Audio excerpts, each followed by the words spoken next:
আসসালামু আলাইকুম, আপনারা সবাই কেমন আছেন? আলহামদুলিল্লাহ আমি অনেক ভালো আছি। তো আজকে আমি বানাবো আমের বরফি মালাই। আমের বরফি মালাই বানানোর জন্য প্রথমে আমি 2টা আম নিয়ে নিয়েছি। এরপর আমগুলোকে পরিষ্কার করে সুন্দর করে নিয়েছি। এরপর আমের মুখা কেটে আমি আমটাকে ভিতর থেকে সুন্দর করে বের করে নিব। তো বের করে নেওয়া হয়ে গিয়েছে, আমি আম থেকে আটিটা আলাদা করে নিয়েছি।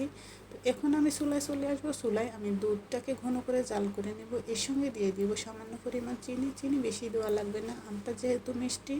তো এটাকে কিছুক্ষণ জাল করে আমি যে মিশ্রণটা ছিল এটাকেও আমি এর সঙ্গে ঢেলে দিব। তো এটাকেও আমি কিছুক্ষণ জাল করে এটাকে একটা বোলের ভিতরে সুন্দর করে ঢেলে নিব ঠান্ডা করার জন্য। তো ঠান্ডা হয়ে গিয়েছে, এখন আমি আস্তে আস্তে আমের যে খোসাটা আছে এটার ভিতরে আমগুলো সুন্দর করে ঢুকিয়ে নিব। তো এটা ডিপ ফ্রিজে তো এভাবে রাখা যাবে না, বক্সের ভিতরে রাখলেও এটা পড়ে যাবে। তো আমি এর সঙ্গে দিয়েছি একটা কাপ, নিচে একটা কাপের ভিতরে বসালে আমটা আস্তাই থাকবে আর কাটলে কিন্তু দেখতে অনেক সুন্দর লাগবে। এজন্য আমি একটা এয়ারটাইট বক্সের ভিতরে রেখে এটাকে ডিপ ফ্রিজে 8-9 ঘন্টার জন্য রেখে দিব। তো এখন আমার বরফিটা হয়ে গেছে, আমি এটাকে সুন্দর করে এখন কেটে নিব।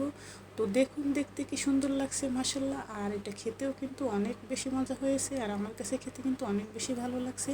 তো আপনাদের কার কার এটা খাবারটা পছন্দ হয়েছে অবশ্যই আমাকে কমেন্টস করবেন, আর ভালো লাগলে আমার চ্যানেলটা সাবস্ক্রাইব করে দিবেন।